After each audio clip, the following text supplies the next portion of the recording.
Доброго дня, шановні колеги. 25 лютого 2025 року, 16:00. Всіх щиро вітаю на відкритті науково-педагогічних стажувань, які тривають на базі Балтійської міжнародної академії. Організаторами є дві установи: це Балтійська міжнародна академія міста Рига та Центр українсько-європейського співробітництва. Як представник від України, який я тут в особі директора Михайло Віхляєв представляю. Ми співпрацюємо з Балтійською міжнародною академією, починаючи з 2021 року, тобто в цьому році вже буде 5 років. І щиро дякуємо за підтримку, за різноманітні заходи, за можливість видавати журнал Балтійської міжнародної академії нашим видавничим домом Гельветика. І, відповідно, сьогодні співпрацюємо в рамках організації стажувань і освітньої лекції. І, щоб не забирати часу, з задоволенням передаю слово нашому спікеру Аллі Ільїної, доктору економічних наук, доценту Балтійської міжнародної академії. Тема лекції «Ностальгічний маркетинг як ключова стратегія бренду, основи сталої, конкурентної переваги». Пані Алла, please speak. Thank you very much. Good afternoon, dear colleagues. Thank you, Mihailo, for introducing me and my academy. And I'm very glad to meet you today. And thank you very much for invitation and attending today's lecture. And it is my first time speaking to your audience. And I would like to express my sincere support and respect to you and your country. And today I would like to present a lecture on a topic that is especially close to my current scientific interest, nostalgia marketing. And I want to share my screen. It's my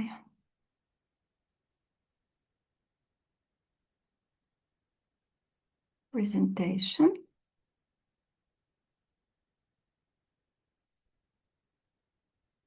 Sorry, can you see it? Everything okay?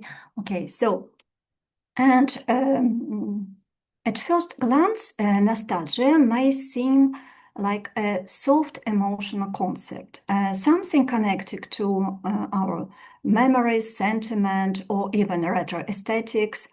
However, in contemporary marketing practice, nostalgia has become a powerful strategic tool for brands. And especially in time of uncertainty, rapid technological change, and generation shift, consumers often seek familiarity, authenticity, and emotional security. And brands that know how to use nostalgia strategically can turn it from a short-term campaign's idea into a real, long-term advantage. And so in today's lecture, we will explore how it works. And firstly, let me introduce briefly outline what we will cover today. And we will start with a short conceptual introduction. Then we will move to the theoretical foundation. We will examine how nostalgia is pervasive and how its impact differs across audiences.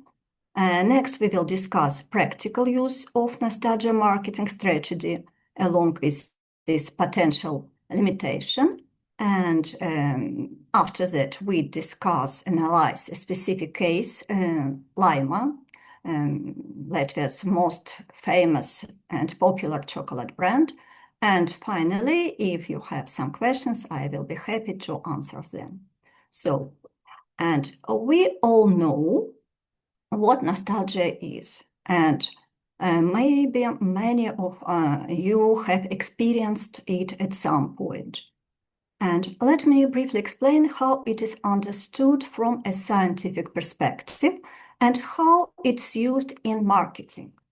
And so the word nostalgia actually comes from Greek nostos, meaning return home, and algos, meaning pain. And at first it describes homesickness, a painful longing for home.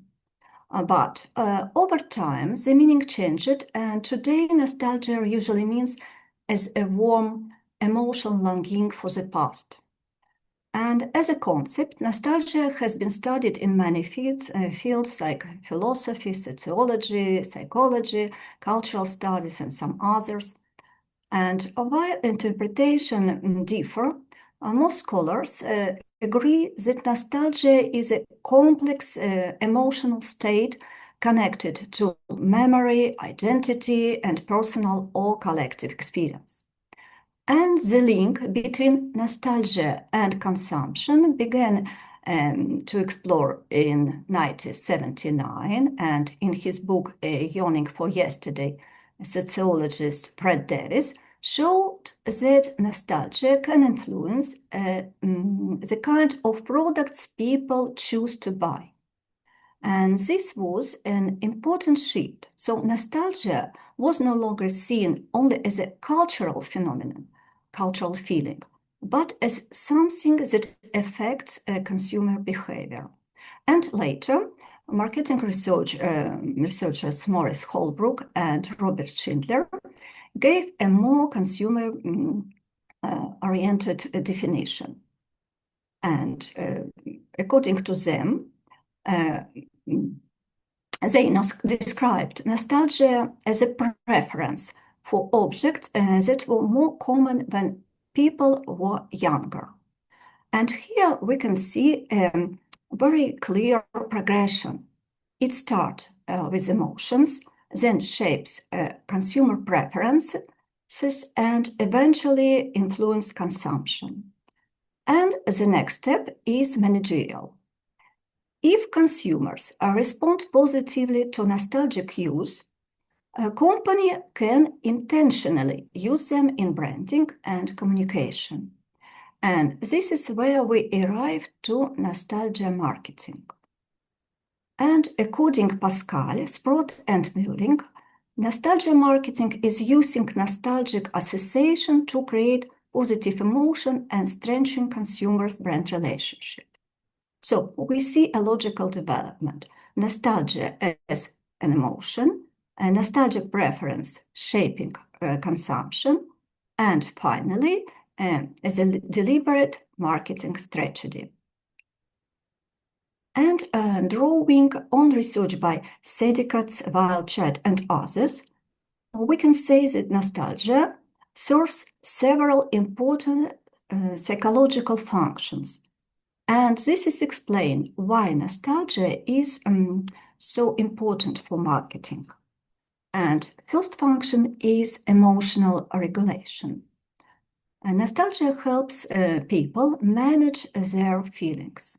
So when we remember meaningful moments from the past, we feel calmer and more positive. So it is like a quick emotional reset. And second function is social connectedness. So most nostalgic memories involve other people. It can be family, friends, our shared moments. And for example, when we hear a song from our school years, we don't just remember the music. We remember who we were with. And third function is identity continuity. And especially in times of change, nostalgia connects our past and present. And it helps us keep a sense of who we are. So someone who moved abroad might keep buying a familiar brand, and it helps them feel like themselves. And fourth is decision confidence. So when a product or brand evokes nostalgic feelings, it feels more familiar and therefore safer. So nostalgia increases trust and reduces uncertainty. And we can say that nostalgia is a complex phenomenon. And to understand how it works in marketing, we need to remember that nostalgia is not just one feeling, and it comes in different forms. And many classifications of nostalgia exist, but usually they are often too narrow or too abstract for our marketing purpose. And the framework developed by Susan Hollock and William Havlina is more suitable for our purpose. And they identified 4 main types of nostalgia based on 2 dimensions: individual versus collective, and direct versus indirect experience. And first type will be personal nostalgia. It is direct, individual experience. It comes from our own memories. Things we personally experienced in our childhood, adolescence, and early adulthood. It is the feeling we get when something reminds us of a specific moment in our lives. For example, someone may feel nostalgic when they see the model of their first car or a toy they used to play. And brands usually use personal nostalgia in many ways. For example, McDonald's sometimes bring back menu items people remember from early years, or social media platforms show us photo memories from our past. And next type is cultural nostalgia. It is direct collective experience. So these are memories shared by generation or society. For example, many middle-aged people may feel nostalgic about 1990s cartoons. Maybe you remember like Chip and Dale Rescue Rangers or The Lion King, or iconic films like Titanic.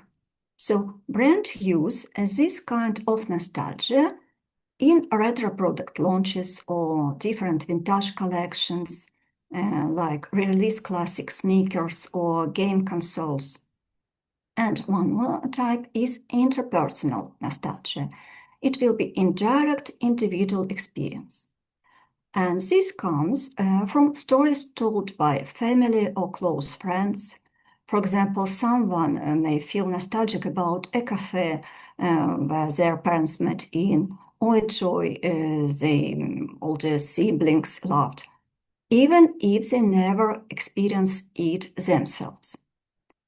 And brands use this in different storytelling campaigns about family history, and for example, advertisement where parents tell stories about places that were important in their youth.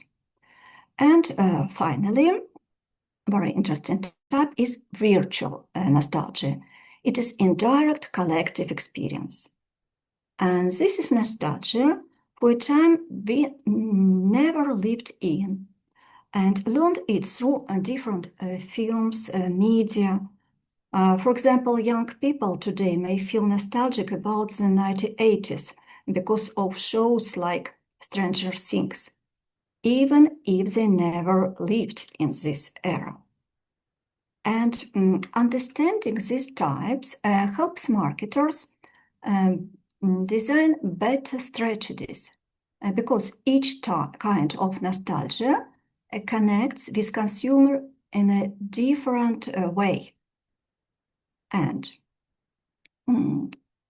nostalgia is not experienced in the same way by all consumers. And age is one of the strongest predictor of nostalgia response. So research by Holbrook and Schindler shows that many emotional preferences are formed during adolescence, around age 14. And this means that people feel nostalgic about music, brands, and fashion from their teenage years. And because older consumers have more autobiographical memories, nostalgia tends to be stronger among middle-aged and older consumers. But younger consumers also respond to nostalgia, but often through retro aesthetics and virtual nostalgia. And gender is another important factor. So research by Holbrook and Schindler showed that gender can act as a moderating variables in nostalgic preferences. And in their studies of aesthetic test for films and automobile design from different decades, men and women felt nostalgia equally strongly, but for different styles and product categories. And a 2024 study by Chu and his colleagues in sport product marketing showed that nostalgic advertising had stronger effect on impulse buying among male consumers. And this suggests that nostalgia appeal can work differently depending on gender and product context. And at the same time, psychological research by Christine Bacho showed that men and women don't differ in over nostalgia intensity. So both genders feel nostalgia equally strongly, but about different themes, different products and meanings. So gender differences in nostalgia marketing are not about who is more nostalgic, but about which nostalgia stories, images, or product categories resonate with different audiences. And geography and cultural background also play an important role. So people in different countries grow up with different historical context, media, brands, social experiences. And because of that, they feel nostalgic about different things, and sometimes with different intensity. And study shows that nostalgia can be especially strong in societies experiencing a rapid social and economic change. And research by Susan Hollock and William Havline on post-socialist countries found high level of nostalgia linked to identity change and social transition. And when familiar cultural structure disappears, people often turn to memories of the past to maintain a sense of continuity. And another very important factor is personality. So research shows that nostalgia is not only related to age or culture. It is also a stable individual difference called nostalgia provenance. And this idea comes from the work of Christine Bacho, who developed the nostalgia inventory. So using samples of hundreds of participants aged from childhood to age more than 60 and 70, she showed that some individuals consistently report stronger nostalgia feelings than others, regardless of gender or culture or region. And these individuals often show higher empathy, stronger need to belonging, and stronger identification with groups. And because of that, they respond particularly strongly to nostalgic storytelling and heritage branding. And personality differences explain why the same nostalgic campaign can be very powerful for some consumers and almost irrelevant for others. So for marketers, this means nostalgic strategies work especially when targeted at consumers who value memories, identity, community, and emotional storytelling. For example, it can be different fun communities, hobby groups, heritage brand consumers, or collectors. So nostalgic marketing works when it's segmented. And many brands use past elements like old logos or university campaigns. But this is not the same as making nostalgia as a core strategy. As a tactic, it appears only occasionally and doesn't shape long-term brand relationship.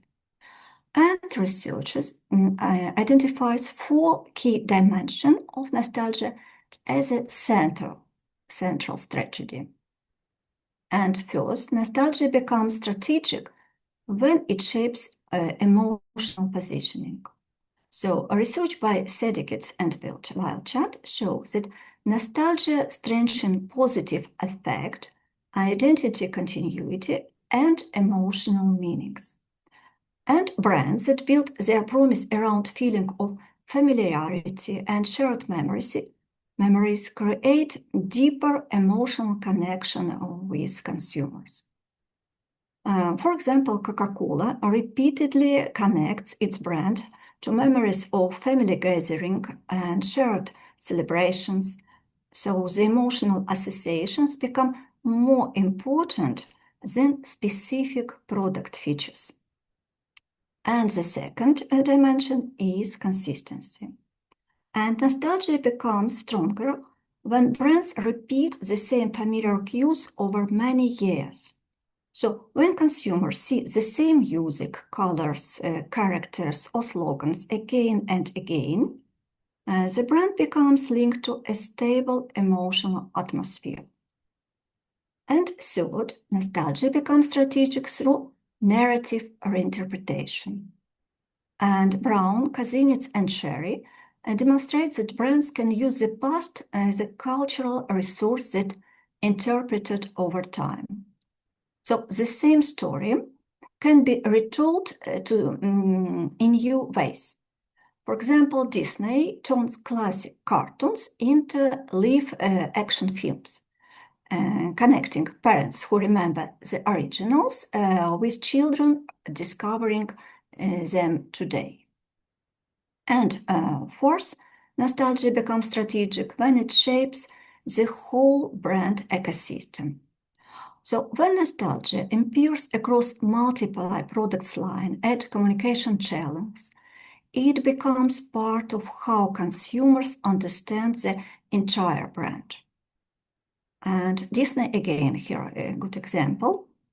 The same stories appears in films, theme parks, merchandise, and streaming platforms, creating one consistent nostalgic brand world. So, nostalgia becomes a core strategy when a brand consistently activates consumers' memories, shapes emotional positioning, and influences how people see the brand over time. And at that point, nostalgia becomes part of the brand's identity. But it's important to note that this is not the same as simply relying on brand's heritage. So, a nostalgic strategy is built around consumers' memories and emotions, while heritage branding is built around the company's own past. So, heritage emphasizes longevity, authenticity, and traditions, whereas nostalgia focuses on the feelings, memories, consumer associate with this brand. And in addition to heritage branding, companies often use retro marketing. And it's important not to confuse it with nostalgic marketing too. So, retro marketing means using styles or designs elements from the past in modern products. So, retro is mainly about visual style. So, how something looks. For example, 1950s style refrigerators or pocket watch-inspired accessories. So, people choose them because they like the aesthetics, not because of their memories. So nostalgia marketing is different. Here, the past matters through a personal experience or shared cultural memories. And because nostalgia depends on what consumers remember, brands can't fully control it. So they can only suggest references. And retro, on the other hand, is fully controlled by the brand. So designers choose colors, typography, packaging, and product form. And targeting is different too. So nostalgia speaks to generation of groups with shared experiences, while retro appeals to anyone who likes a certain style. And the scope also differs. So nostalgia often shapes the whole brand and its long-term story, while retro is usually used at the product level. And so now we come to the most practical questions. How nostalgia marketing actually works inside a brand, not at the level of ideas, but at the level of implementation. And nostalgia works best when it appears in real brand touchpoints, where people actually interact with the brand. And it usually works across 4 connected elements. The product itself, the way brands communicate, the experience they create, and the brand continuity. And just like in any marketing strategy, everything starts with the product. And when nostalgia becomes the main part of product strategy, brands sell not just an item, but an experience linked to memory. So different sensory cues like taste, sound, image, smell, design. And the second element is communication. How brands talk about nostalgia. This is the most common form because it's flexible and relatively easy to implement. And brands use familiar songs, images, characters, or cultural references that already exist in consumers' memory. For example, food brands often build advertisement around memories of family meal or childhood kitchens. And on social media, many brands post archive photo or ask followers to share their memories. And the third element is experience, where nostalgia becomes something we actually live through. For example, retro cinema nights or store design play a big role here. For example, some bookshops recreate reading rooms from early decades, and theme parks recreate historical streets. So people can relive memories together and then strengthen emotional attachment. And the fourth element is brand continuity. When nostalgia becomes part of brand continuity, the brand connects emotional memories with its real long-term story. And it shows that the past people remember is not invented. It is part of real history. And this can be old factories, iconic symbols, long-standing design elements, or places in the city connected with the brand. So, and once we understand where nostalgia works, the next question is, when does it work best? And nostalgia is powerful, but it doesn't work by itself. So studies show that it is most effective under 4 conditions: the right timing, right industries, right execution, and right context. And these factors explain why some nostalgia campaigns become iconic, while others fail or feel artificial. And the first key condition is right timing. So nostalgia works when memories are emotionally distant enough to be idealized, but still vivid. And for many consumer products, this often follows generational cycles of approximately 20-30 years. For example, since the 2010s, we have seen a strong return of vinyl records.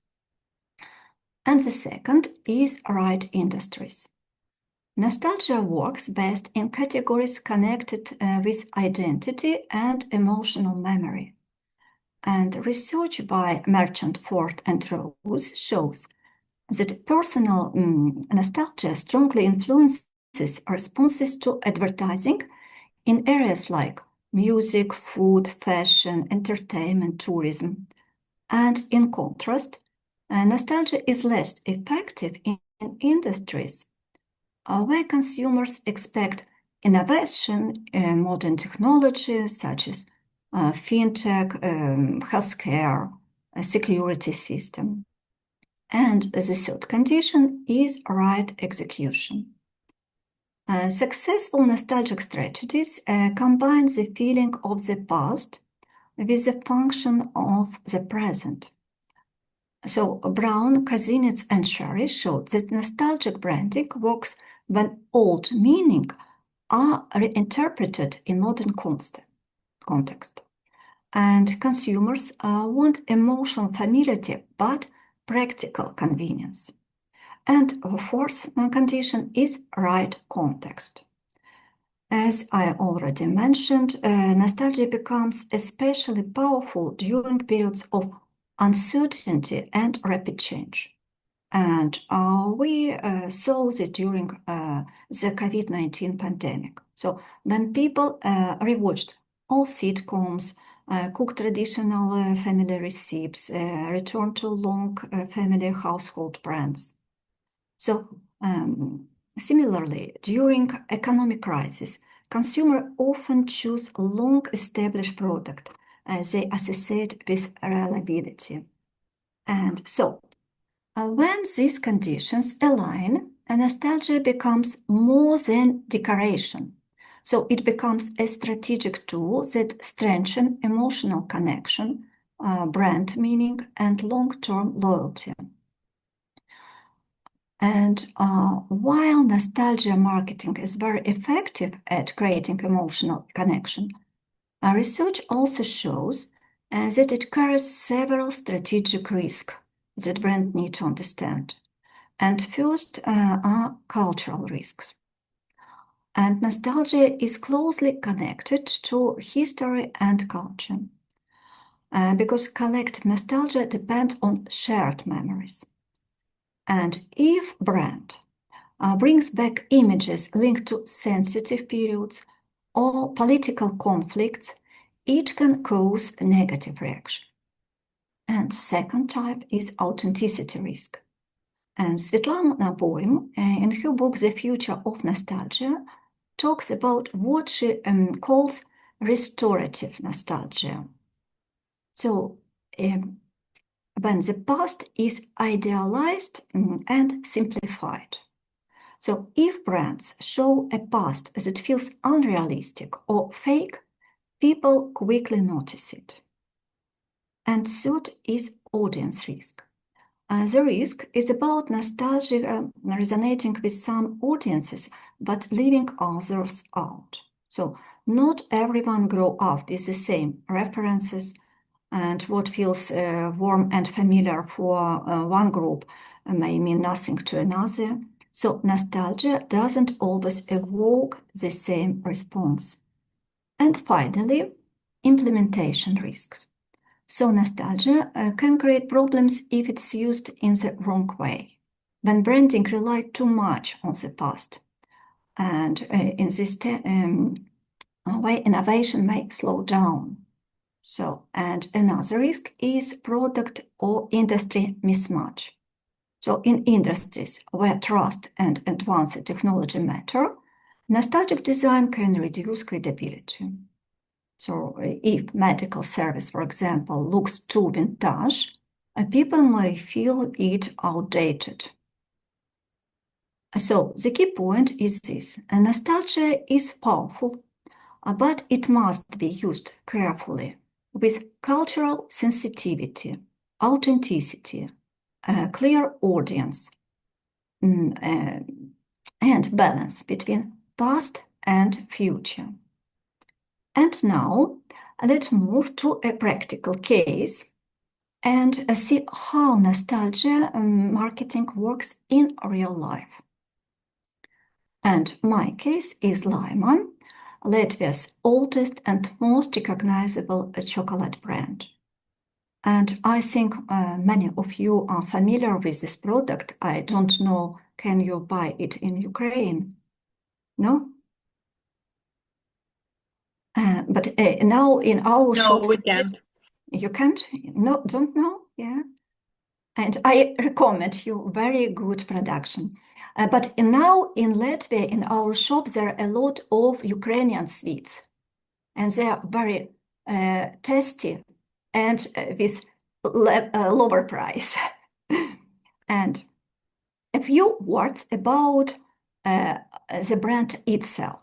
So the factory was founded in 1870, and over the years it grew from a small confectionery business into a brand that many Latvians connect with shared memories and family traditions. And it has become a cultural icon deeply rooted in the nation's collective memory. And the name Laima was adopted in 1925, and before that the factory was named after its owner, Theodore Rigard. And the word Laima comes from Latvian word for happiness, and it is also the name of ancient Latvian goddess of fate.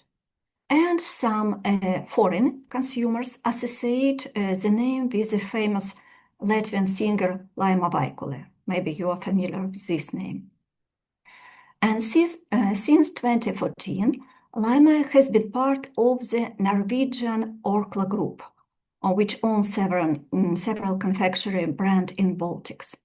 But even with foreign ownership, Laima still highlights its Latvian roots, tradition, design, and local identity.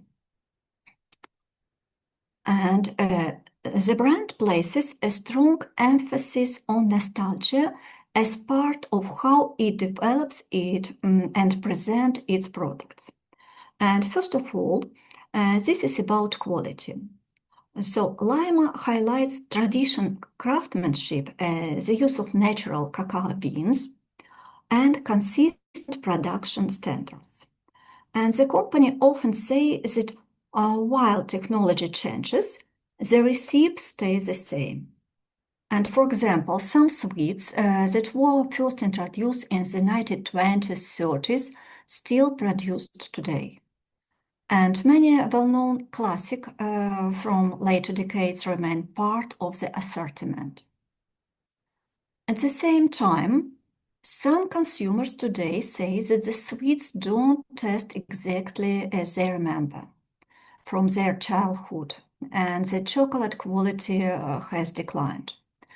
And this is actually a common phenomenon in nostalgia marketing. So people tend to idealize the past, and so today's products often seem worse by comparison.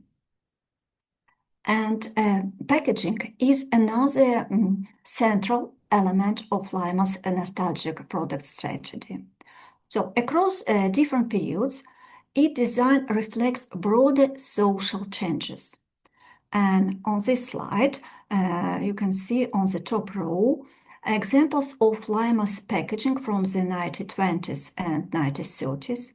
So this composition reflects global visual trends of that time, including fascination with exotic imagery and growing influence of Art Deco architecture in Riga. And later, during the Soviet period, Laima adapted its packaging to all Union visual tradition. And a good example is well-known Lacitis Kepainitis, as the Latvian name. It is the clumsy bear, or Vedmedic Klishanohi, if I pronounce correctly. And this design was based on famous confectionery wrapper inspired by the painting Morning in the Pine Forest, and Laima kept the beer cups image for decades, updating only small details. And recent versions include a small Latvian flag elements linking tradition with modern national identity.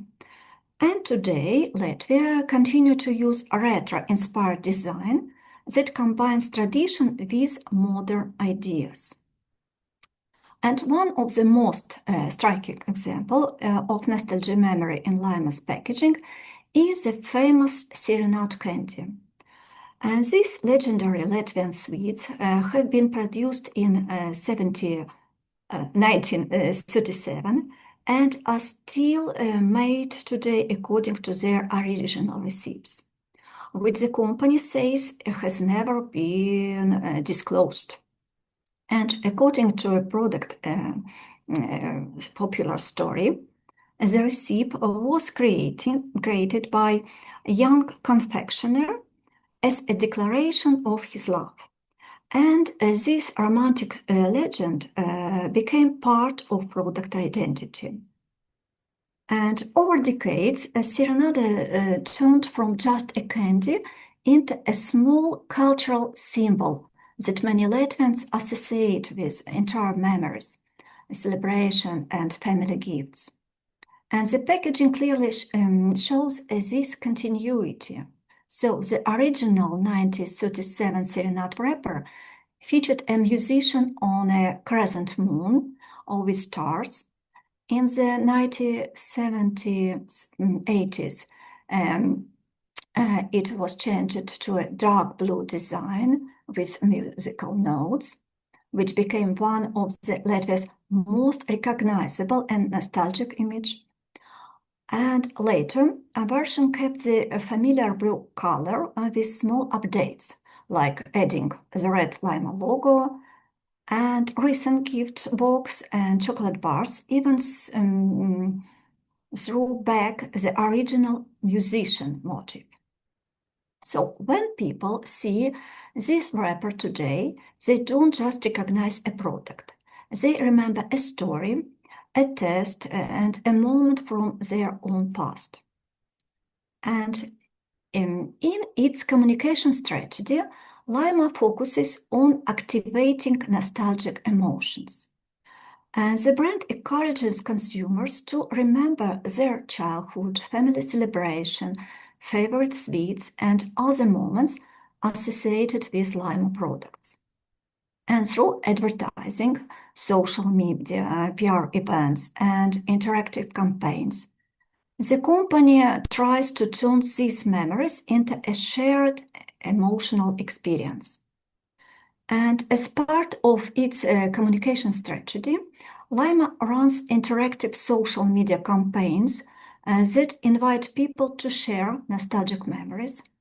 Or, for example, in one Facebook contest, the brand asked, tell us what nostalgia tastes like, and offered traditional flavored chocolate bars at prices. Such initiatives encourage people to share personal childhood memories and sensory association rather than simply discuss product, turning nostalgia into a conversation. And a very clear example is a project called Ностальгія, launched for Latvia's 100th anniversary. And the idea was not only to talk about the past, but to invite people to relive it.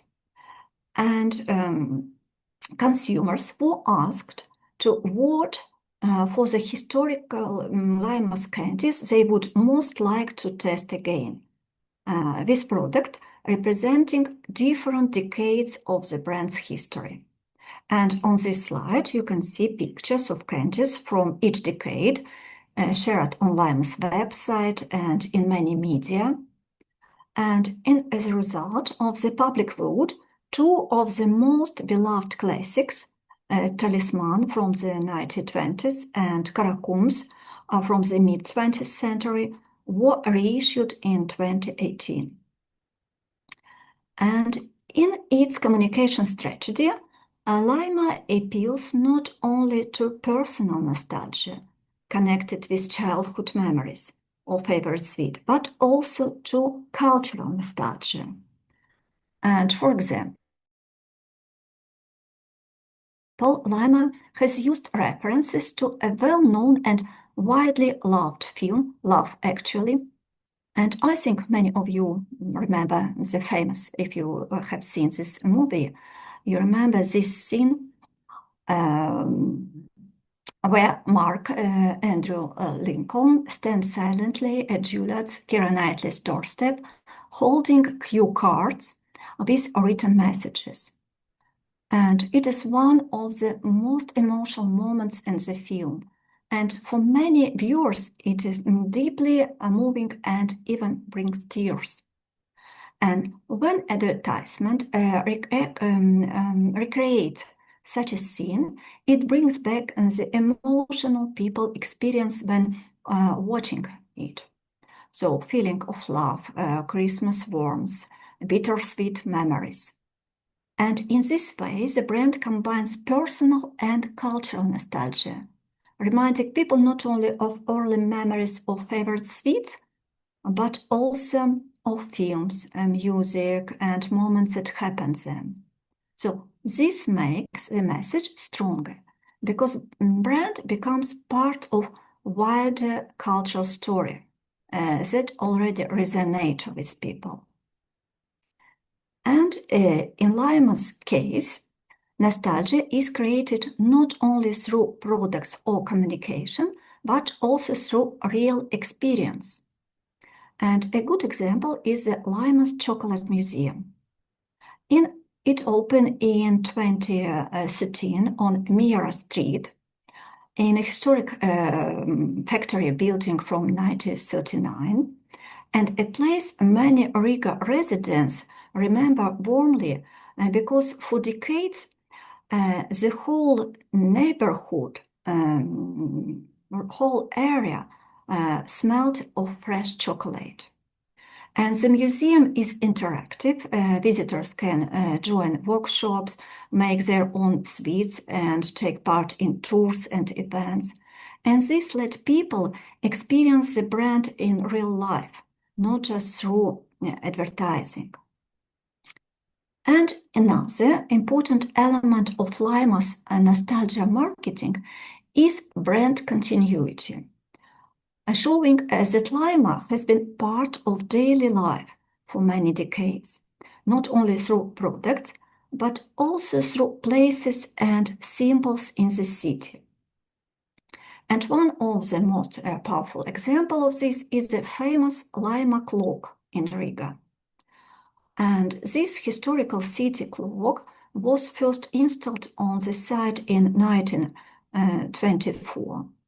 And in 1939, it received the name Lima.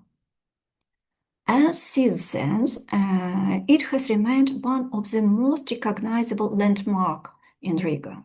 So for many generations of Riga residents, the clock has been a traditional meeting place. People arranged dates, met friends, waited for loved ones under the Lima's clock. And in this way, the brand became connected with personal stories and important moments in people's lives. And by restoring the clock and preserving its historical design, Lima shows respect for city's memory. This makes the brand part of local culture, building trust and reinforcing its image as a long-standing, stable brand. And it's important to note that strategies we have discussed are rarely used alone. So in practice, they usually work together and reinforce each other, creating a synergistic effect. And a good illustration of this integrated approach is a retro chocolate collection released for Lima's 145th anniversary. So the company presented is not simply as a new product line, but as a cultural project celebrating its history. And this collection included premium products with flavor based on old lime recipes. The packaging also used design from different periods, for example, styles from interwar Latvia, golden age for many Latvians, and Japanese motifs that were popular in Latvia in 1940s. And at the same time, the product was supported by anniversary communications, so media stories about Latvian lime's history, social media posts with old packaging, and PR events about the brand long chocolate making history. So these activities encouraged consumers to recognize familiar designs, share memories, and see lime as a part of their own life story. So we can say that the nostalgic marketing strategies we have examined in Lima's case show that when product, packaging, communication, heritage branding support the same story, nostalgia becomes more authentic and emotionally meaningful, strengthening trust and long-term brand loyalty. And more broadly, we can say that nostalgia can be a powerful brand strategy when it is used carefully and thoughtfully, which with cultural sensitivity, clear audience understanding, and a balance between past and the future. So thank you very much for your attention, and I will be happy to take your questions if you have.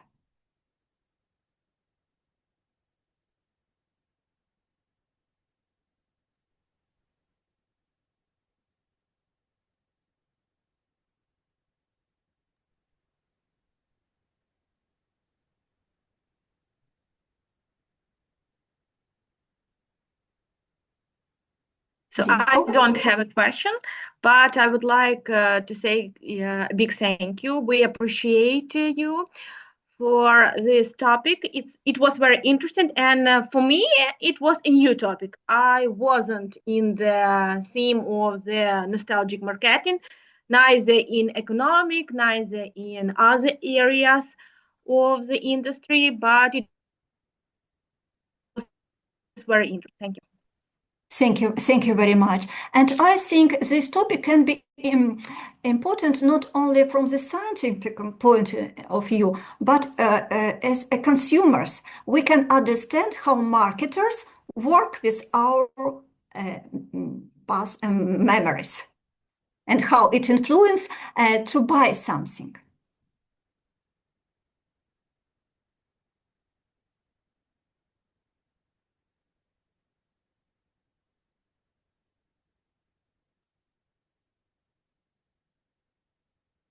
And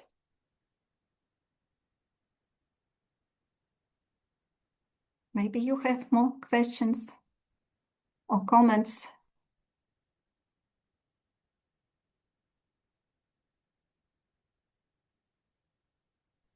Many thanks for your very interesting lecture. It is very interesting for me.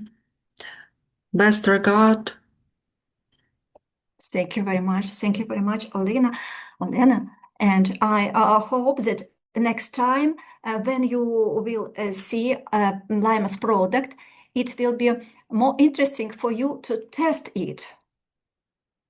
And of course, when you will visit Riga, you will see our Lima's clock, our shops where you can buy Lima sweets and chocolate.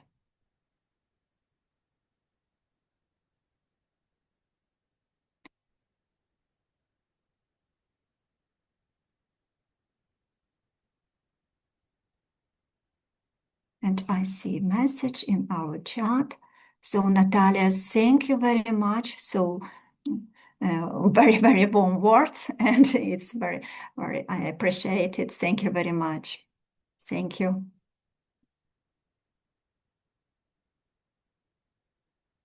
And where are our organizers? Mihailo.